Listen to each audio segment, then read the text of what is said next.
Bom dia, turma. Aqui nós estamos em mais uma aula de administração pública, né? Então, nessa aula, pessoal, vamos fazer uma abordagem interessante relacionada a políticas públicas. Sempre é uma grande satisfação estar com vocês. Então, vamos apresentar essas teorias sobre a administração pública, sobre esse tema importantíssimo, né? Que nós temos tudo o que isso é feito no país, na economia, envolve política pública. Após isso, vamos apresentar estratégias de trabalho de fixação de conteúdo, com leituras, né? E uma leitura para a próxima aula, tá bom, pessoal? Então, o que nós já aprendemos? Nós já aprendemos o conceito de administração pública, as questões que envolvem esse conceito, o modelo de gestão pública patrimonialista, o modelo de gestão pública burocrática e o modelo de gestão pública gerencial. Então, nós vimos esses modelos de gestão pública, considerando que para Bresser Pereira, a administração pública patrimonialista não é um modelo de gestão pública, né? Porque não tinha como objetivo, o cerne, o interesse público. Nós vimos aí que a administração patrimonialista, devido a ser toda essa confusão patrimonial, tudo que nós vimos lá, evoluiu para concomitantemente, para uma implementação da burocracia, né, que com uma maneira de acabar com a corrupção, com o nepotismo e outros vícios do patrimonialismo, mas ela mesma, esse modelo mesmo, também estava viciado com outros elementos indesejáveis para o público. E, finalmente, nós estamos analisando aqui, e nós consideramos a administração pública gerencial e a nova gestão pública, né? Esse novo modelo que nós vimos de gestão pública. O objetivo dessa aula, então, é apresentar o que é política pública e seus processos, né? Seu processo de política pública, né? Então, pessoal, você sabe o que é política pública? Você conhece os processos, né? O processo de política pública? O que acontece, pessoal? Nós temos como ponto da nossa aula aqui, a base da estrutura dessa aula, a bibliografia de Klaus Frey, né? É um texto que está lá na página do IPEA, certo? São reflexões sobre análise de políticas públicas, né? Ele envolve, basicamente, o título, né? Políticas públicas, um debate conceitual e reflexões referentes à prática da análise de políticas públicas. Então, vocês podem adquirir o texto nesse link aí do IPEA, tá? Embora eu tenha disponibilizado também para vocês o texto, né? O que acontece, pessoal? As pessoas, a sociedade, ela demanda bens e serviços. E bens e serviços públicos, né? Então, existem necessidades de bens e serviços públicos na sociedade.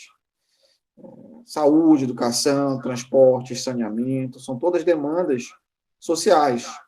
E o Estado, né, ele precisa fornecer, então, como aquele que vai ali administrar, organizar, normatizar o mercado, regular o mercado, e também prover bens públicos para a sociedade, criar maneiras, né, organizar maneiras de fornecer determinados bens que têm um caráter público, não bens privados, mas públicos mesmo para a sociedade.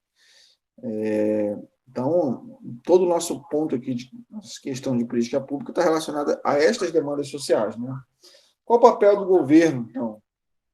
Nós temos aqui um exemplo de carga tributária, de um relatório do TCU, que aqui nós vemos o crescimento da carga tributária de 1947 a 2009, elevadíssima para o Brasil, ali, em torno de, chegando quase próximo de 40%, só em 2009, né, 37%, 38%, 2008, 2009, caiu para 2008 e 2009, mas se vocês observarem, outros dados mostram que o Brasil tem a maior carga tributária, uma das maiores cargas tributárias, né? Aqui nós temos dados, né, esse período aqui de 8 e 9, nós vemos aqui aproximadamente girando em torno de 35%.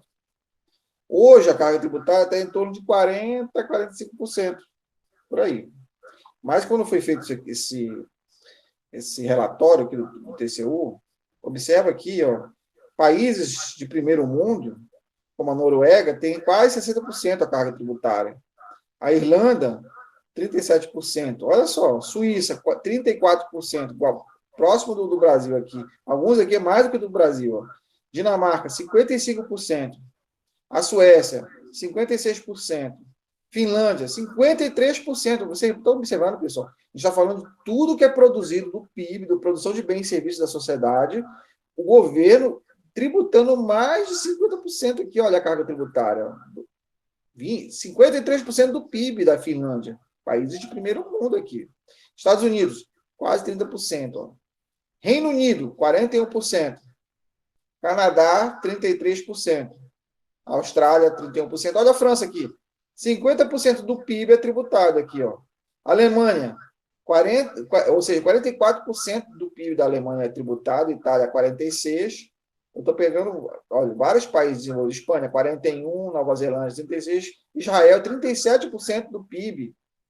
Agora, observa aqui os países subdesenvolvidos. Ó. Índia, 12%. Nigéria, 11%. Olha, Bolívia, 20%. Egito, 28%. Vocês estão vendo a diferença de países desenvolvidos e países em desenvolvimento ou subdesenvolvidos? Ó, China, 21% da carga tributária do PIB, né, em relação com o PIB. O que nós vemos aqui, pessoal, com relação ao Brasil? O Brasil é um país em desenvolvimento.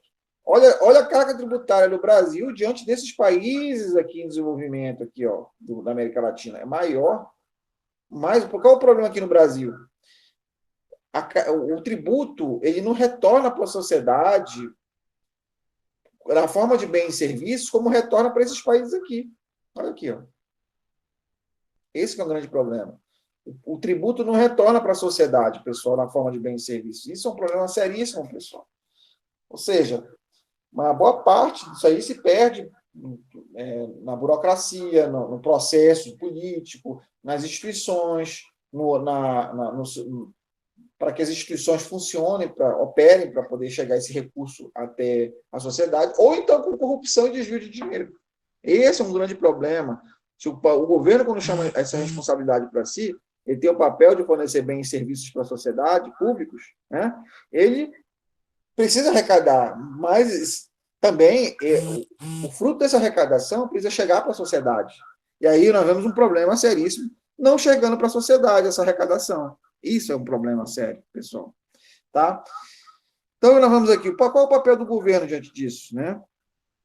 Prover bens e serviços, mas aqui nós temos uns dados de 2010, aqui, dotação orçamentária. Ó.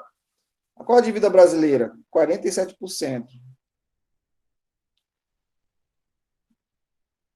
Outras despesas, 44%. Investimentos, 4%. Investimentos, né? Aqui, ó. Dois tipos de investimentos, né? 5% e 4%. Aqui nós vemos aqui principais dados agrupados de 2010, que foi autorizado pelo governo. Então, o que aqui nós vemos assim? Se realmente nós temos uma tributação dessa magnitude, despesas, olha só porque está mostrando aqui as despesas, para mostrar para vocês que há uma despesa pública. Uma parte do que é arrecadado é pago, 47% com dívida pública, mas e essa parte que realmente é de despesa pública, aqui, ó, outras despesas? O que está acontecendo no meio do caminho, pessoal? O serviço não está chegando até a sociedade. Né? Por isso, nós estamos aqui estudando as políticas públicas para considerar, então, esses conceitos fundamentais de políticas públicas, de maneira a verificar por que não chega até a sociedade, isso daí realmente poderia estar chegando até a sociedade, mas não chega. Né? Então, a sociedade, como nós falamos de sociedade moderna, nós temos algumas questões como um conjunto de indivíduos, né? E grupos com características, aptidões, interesses, formações, capacidades, recursos próprios e diferenciados, em permanente e complexa interação, com comportamentos direcionados à satisfação de suas necessidades específicas. Então, a sociedade moderna é assim, ela tem diferenciação, tem conflitos, ela tem características, tem aptidões, tem formações. Então, o que é a sociedade moderna? Ela é cheia de conflitos, cheia de complexidade.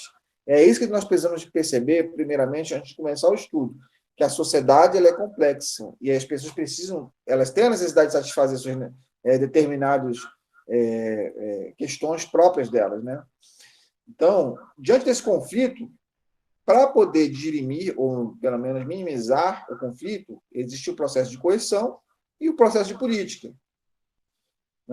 A coerção é por meio do que se chama de aparelho repressor do Estado, da polícia, das forças auxiliares, do Exército, né, da Marinha, da Aeronáutica, Forças Armadas também, né, além como eu falei, forças auxiliares, né, e forças militares e tudo, armadas, é a maneira de fazer coerção, né? Ou seja, diminuir o impacto que tem as manifestações populares e diminuir o impacto, né, do conflito, né? Diminuir o conflito. É uma das proteger a nação para as forças armadas, mas as forças auxiliares realmente diminuir o conflito, né? Então, o que nós vemos? Essa é uma maneira de tentar resolver os problemas. Só que coerção, às vezes gera mais problemas ainda. Outros problemas, fazer o processo de coerção, o que envolve violência e tal, e todo um contexto. Então, a melhor maneira de resolver o conflito é com a política. O que é política? São procedimentos que visam permitir a convivência entre diferentes. Hannah Arendt, né? Então, o conceito de Hannah Arendt. Então, política é isso, pessoal. Tá? Quando você está na sua casa, você está ali com o seu pai, com a sua mãe, você quer alguma coisa, você quer sair, você quer realmente fazer uma outra atividade, um lazer, aí você diz que vai lavar os pratos, vai arrumar a casa, tudo, você está negociando, você está fazendo política. Né? Você quer realmente a mesada, um dinheiro, alguma coisa que seu pai paga para você, aí você diz que você vai ser bonzinho e vai fazer alguma coisa que é importante para o seu pai, que ele quer que realmente seja feito. Isso é política. Tá bom, pessoal? Não vai muito longe. Marido e mulher fazem política entre si. Né? Todo tempo tem questões relacionadas à política, elementos da política, né? Então, porque o marido quer uma coisa, joga bola, a esposa quer comprar um vestido, e aí eles vão tentar diminuir o conflito, né? Deixando um jogar bola e o outro comprar uma roupa. E aí tem os filhos em casa também fazendo política, que quer uma coisa, que quer outra, que quer mais a presença, a atenção dos pais. E aí é preciso fazer também um pouco de política. Não, você pode ter minha presença enquanto eu jogo bola. Ou então enquanto eu assisto uma partida de futebol. Né? Então, é política. Então, a política é uma maneira de reduzir, dirimir ou minimizar conflitos. Né? Dentro desse contexto aí que nós estamos falando de política, tá? Nós também temos alguns termos que são importantíssimos em política pública, que são política ou políticas e policy. Então, esses termos políticas ou politics, policy, né, polity, são termos importantíssimos em políticas públicas, porque realmente nós bebemos em fontes de políticas públicas que já são estudadas em outros lugares do mundo.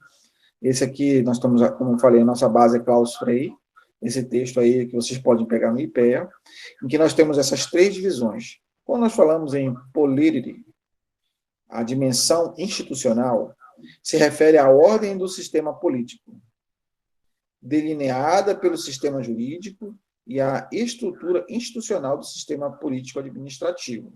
Tá? Então, esse ponto aqui está relacionado às instituições. Quais são essas instituições que estão relacionadas de alguma maneira, fazem política pública, ou então intermediam algum tipo de política pública?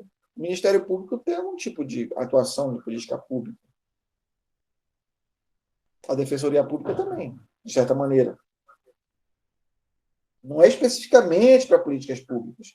Quem é daquela carreira, gestão de políticas públicas e gestão governamental do governo? Está relacionado a políticas públicas. Um monte de órgãos, de alguma maneira, fazem políticas públicas. O MEC faz políticas públicas para a área de educação. O Ministério da Saúde para a área de saúde. O Ministério dos Transportes para a área de transportes. E aí nós temos várias implementações de políticas públicas para a sociedade. Recentemente, nós temos aqui uma instituição que também, o próprio Ministério da Saúde e as secretarias de saúde estaduais e a distrital implementando políticas de isolamento social. Correto? A dimensão processual é esse politics, né? O termo politics, essa dimensão processual, tem-se em vista o processo político, frequentemente de caráter conflituoso, no que diz respeito à imposição de objetivos, aos conteúdos e às decisões de distribuição. Ok? Então, o Congresso Nacional e o Senado, né, o Senado e a Câmara, né, o Congresso Nacional, eles estão fazendo ali políticas públicas. O presidente, a Casa Civil, os ministros, né, estão ali fazendo políticas públicas que, vira e mexe, são forma de leis, decretos. Quando são leis, elas vão para aprovação nas casas, né, na primeira e segunda casa, ali no Congresso e tal, e aí vai para a sanção presidencial. Isso é todo um processo político. Tá? Quando nós falamos dessa dimensão processual, nós estamos falando dessa criação da política pública até a fase de implementação e um feedback, né, também, do gestor da política pública. E essa dimensão material, esse policy, refere-se, então, aos conteúdos concretos, isto é, à configuração dos programas políticos, aos problemas técnicos e ao conteúdo material das decisões políticas. Né? Então, com esses programas que nós podemos citar, o programa Fome Zero, o impacto, o resultado que o Fome Zero teve e ainda tem na sociedade, programas de distribuição de renda também, como o Bolsa Família. Agora, recentemente, o governo lançou um programa de distribuição de renda de R$ 600 para as pessoas que vão de alguma maneira estão perdendo renda com essa questão da pandemia, né? Então, são políticas públicas, são implementações de políticas públicas para a sociedade, né? De distribuição de renda. E aí nós vemos vários tipos de políticas públicas que existem para a sociedade, pessoal, na área de educação, na área de saneamento, muitas áreas aí, tá, pessoal? É isso. A questão é daqui para frente, nós utilizarmos esses termos, polity, politics e policy. Políticas públicas, né? Quando nós falamos de políticas públicas, as políticas públicas, policies, são outputs, são produtos, são resultados, ou seja, resultantes da atividade política, dos politics. Né? Uma política pública geralmente envolve mais do que uma decisão, requer diversas ações estrategicamente selecionadas para implementar as decisões tomadas. Okay? Embora uma política pública implique decisão política, nem toda decisão política chega a constituir uma política pública. Ok? Então, se decide muitas coisas, mas nem todas as decisões necessariamente são políticas públicas. Nós estamos aqui vendo que uma política pública envolve uma decisão. Tá? E é uma decisão que tem um ponto, um nível estratégico. Né? E também nós precisamos perceber que elas envolvem um output, ou seja, um produto, um resultado que vai ter para a sociedade. Precisa chegar esse resultado para a sociedade. Então, assim, segundo Henrique Saraiva, nós vimos que trata-se, então, de políticas públicas, trata-se de um fluxo de decisões públicas orientado a manter o equilíbrio social, a introduzir desequilíbrios destinados a modificar essa realidade. Ok, pessoal? Modificação da realidade. É impossível considerá-las como estratégias que apontam para diversos fins, todos eles de alguma forma desejados pelos diversos grupos que participam do processo decisório. Ok? Então, nós vemos aí que envolve decisão, tem impacto na sociedade, visa mudar a realidade da sociedade. Outra questão importante, pessoal. Um sistema de decisões públicas, né? É um sistema de decisões públicas, políticas públicas, que visa ações ou omissões preventivas ou corretivas, destinadas a manter ou modificar a realidade ou de um ou vários setores da vida social, por meio da definição de objetivos, estratégias de atuação e da alocação dos recursos necessários para atingir os objetivos estabelecidos. Então, nós vemos que uma política pública envolve decisões públicas, visa ações ou omissões em alguma área, visa realmente prevenir algo ou corrigir alguma coisa, certo? Tem realmente objetivos e estratégias, né? e aloca recursos públicos, recursos financeiros, recursos materiais, recursos humanos. Então, a política pública ela tem esse caráter institucional, decisório e comportamental e causal, segundo Henrique Saraiva. Institucional, né, porque a política é elaborada ou decidida por autoridade formal, legalmente constituída, ou no âmbito de sua competência, e é coletivamente vinculante.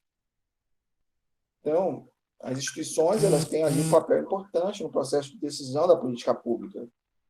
Decisória. A política é um conjunto de decisões relativas à escolha de fins e meios, ao longo ou de longo ou curto alcance, numa situação específica ou como resposta a problemas e necessidades. Então, nós vemos aí, pessoal, que a política pública ela tem esse aspecto aí, né, relacionado ao poder de decisão, quando está no âmbito estratégico. Ela tem aí, então, existem escolhas. Dessas várias escolhas aí, nós precisamos nos situar numa escolha específica que realmente responda ao problema da sociedade. Outro ponto aqui que nós vemos é comportamental. Comportamental implica ação ou inação, fazer ou não fazer. Mas uma política significa a escolha de um curso de ação, certo? Então, você vai ter que realmente ter uma atitude, omissão, comissão ou omissão, em algum aspecto. Fazer, você não vai fazer alguma coisa, você vai ter que verificar as opções que existem e decidir. Causal, porque são os produtos de ações que têm efeito no sistema político e social. Né? Realmente vai ter algum tipo de efeito, vai ter o que nós chamamos, quando nós analisamos o resultado, o output, nós estamos falando aí, então, do impacto, né, da sociedade. Realmente, e o que realmente foi...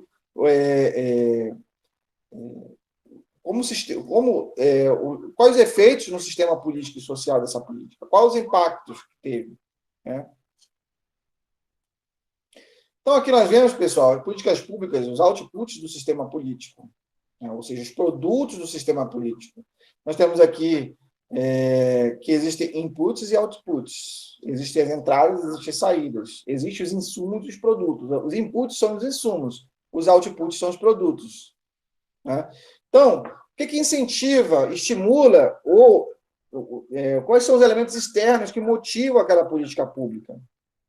Isso que vai motivar a política pública, ou seja, os inputs, eles são o processamento, baseado nisso vai ter um processamento pelo sistema político, with inputs, né? Os incentivos, os estímulos internos, que vão fazer com que essa política pública, as decisões das políticas públicas, realmente elas cheguem, se transformem em uma política pública efetivamente e tenham um resultado para a sociedade. Agora, por exemplo, quais são os insumos que estão sendo utilizados para combater o coronavírus? Informação sobre higiene, são os inputs, são os insumos. Quais são os outros elementos? Os recursos físicos, financeiros e recursos materiais, como respiradores, gases, máscaras, aventais, recursos humanos, pessoas, enfermeiros, técnicos em enfermagem, médicos, e todos os profissionais de saúde envolvidos no processo ali, né, todo. Né? São tudo inputs. With inputs, os incentivos e os estímulos internos, realmente políticos, governadores incentivando a população, incentivando realmente para que haja isolamento social, que realmente as pessoas não fiquem na rua e tudo, e todo um processo para que hajam produtos outputs, ou seja, o resultado dessa política pública seja efetivo, tenha realmente um resultado, ou seja, menos impacto em termos de sobrecarregar o sistema de saúde, porque nós sabemos que, na verdade, não é eliminar o coronavírus, porque o coronavírus, a pandemia em si, o objetivo, desde o início, o governo deixou claro, os governos deixaram claro que, na verdade, o sistema de saúde não tem condições de ter toda uma demanda da população tão gigantesca que os hospitais não têm condições de absorver. Então, o problema é a absorção, né, ou seja, o colapso do sistema de saúde por não ter recursos financeiros para atender a grande demanda que pode surgir se todo mundo se infectar ao mesmo tempo. Tá? Mas, num certo momento, uma boa parte da sociedade será infectada, nós sabemos disso. Então, o produto, na verdade, é fornecer o serviço público baseado nos recursos disponíveis. É isso. Né? Então, quais são esses inputs, os apoios, os insumos? obediência e cumprimento de leis e regulamentos, por exemplo, com relação a isolamento social, as leis com relação a isso. Alguns lugares estão tendo punição e até mesmo multa para quem não obedecer, né, né? Em vários lugares do mundo, inclusive aqui no Brasil já está tendo isso. Atos de participação política, como o simples ato de votar e apoiar um partido político, é um input. Respeito à autoridade dos governantes, ou aos símbolos nacionais, é um tipo de incentivo. Disposição para pagar tributos e para prestar serviços, como, por exemplo, o serviço militar, é um exemplo. Tá?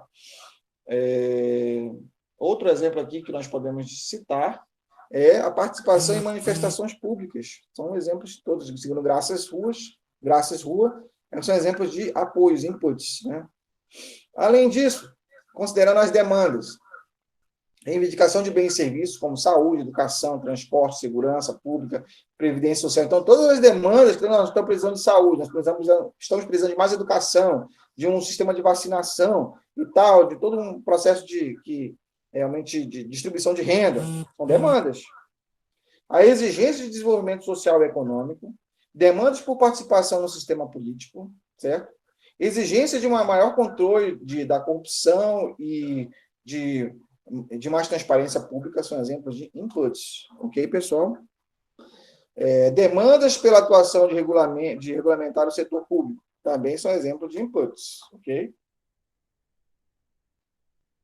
Além disso, os inputs, as demandas, né? Nós temos ainda outro aspecto. Existem tipos de demandas, como, por exemplo, demandas novas, demandas recorrentes, demandas reprimidas. Demandas novas são aquelas que não existiam antes, aí surgiram agora. Demandas recorrentes são aquelas que expressam problemas não envolvidos ou mal resolvidos, né? Expressam problemas não resolvidos. Não foi resolvido o problema, né? Então, aí continua tendo aquela recorrência da solicitação. E que estão sempre voltadas a aparecer no debate político e na agenda governamental. A reforma agrária é uma coisa recorrente.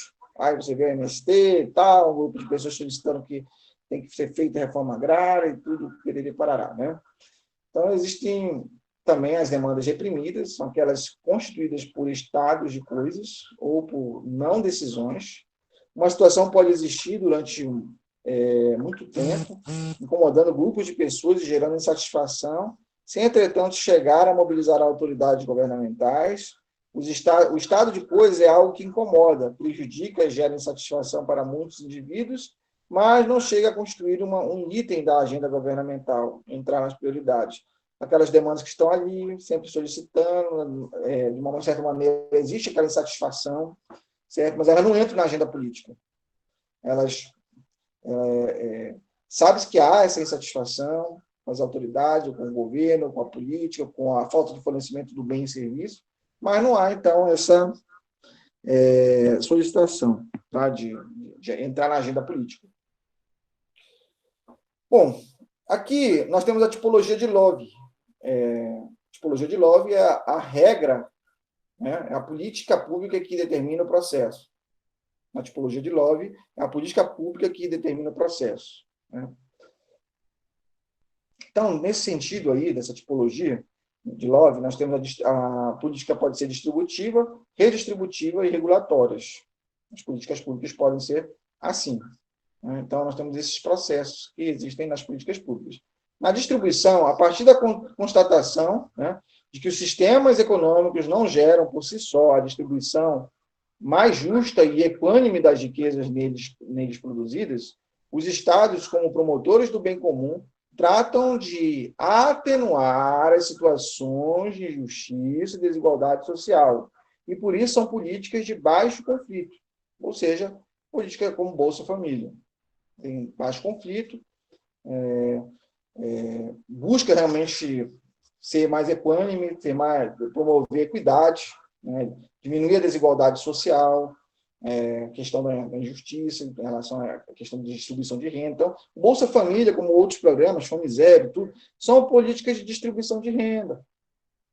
Agora, existem algumas políticas que elas envolvem redistribuição, que possuem já um alto conflito.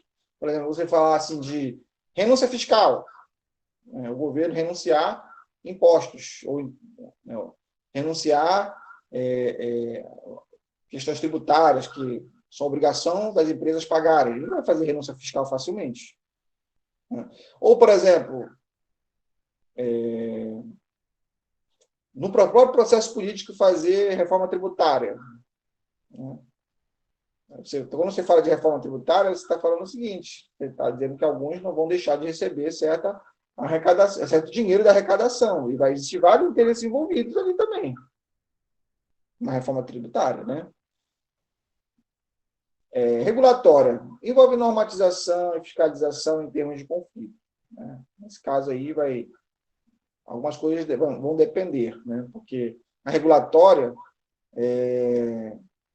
na tipologia de LOVE, né, ou de LOVE, né, nós vemos o seguinte, que existe um processo de normatização, como, por exemplo, agências reguladoras, elas normatizam e fiscalizam, exatamente tentando, na verdade, fazer com que a política pública ela retorne para sua normalidade, tentando, às vezes, na verdade, corrigir falhas de mercado, né? Então, as regulatórias, elas têm esse aspecto aí de que, como elas corrigem falhas de mercado, não necessariamente elas vão ali estão relacionadas necessariamente a algum tipo de renda, né? Vai depender realmente de vários aspectos que, por exemplo, ali, nós temos a NTT, ela vai corrigir falhas de mercado relacionadas a transportes, né? A pessoa que está fazendo transporte regular e tudo. Por exemplo, saúde, ela vai corrigir algumas falhas de mercado relacionadas a por exemplo, venda de produto ilegal, de psicotrópicos, como se fosse remédio. Ou então liberando venda de remédios de tarja preta para a sociedade, absurdo, né? Ou então, produção na oferta de bens, como, por exemplo, o Rolisão ali, que está ofertando comida, né? Aí existe uma falha de mercado, então uma falha de governo, melhor dizendo, né? Não falando de falhas de mercado, relacionado ao mercado, mas o governo tentando corrigir o funcionamento de bens privados, né? Mas existem falhas de governo. Falhas de governo está relacionada, na verdade, à oferta de bem público, como, por exemplo, o Horizon ali fornecendo comida. Aí aquele comida ali, de repente, não está adequada, não está adequada para a sociedade. De alguma maneira, você vai tentar normatizar e fiscalizar, corrigir aquilo ali, né? Então, a regulatória, ela depende de como ela é aplicada, na verdade, em que área. Por exemplo, é uma política pública você faz a normatização e a fiscalização, né? Aí, eu dei dois exemplos. O Estado tentando corrigir falhas de mercado, utilizando uma política pública para corrigir falhas de mercado, e o Estado tentando corrigir falhas de governo, na verdade. Tá? Aí, a Anvisa, que é uma agência federal, indo lá no Horizon e percebendo lá uma situação inadequada. Mas, na verdade, a Secretaria de Saúde deveria também, na verdade, estar fazendo essa auditoria, essa fiscalização, distrital, no caso, né? No âmbito distrital. Enfim. Bom, eu vou continuar essa aula. Na próxima aula, eu percebi que tem muito conteúdo ainda, né? Para nós verificarmos, analisarmos e considerarmos. Então, vou terminar aqui o nosso vídeo nesse momento aqui. Daqui a pouco eu vou terminar. Obrigado aí pela presença de vocês. Vou aqui parar nosso vídeo aqui.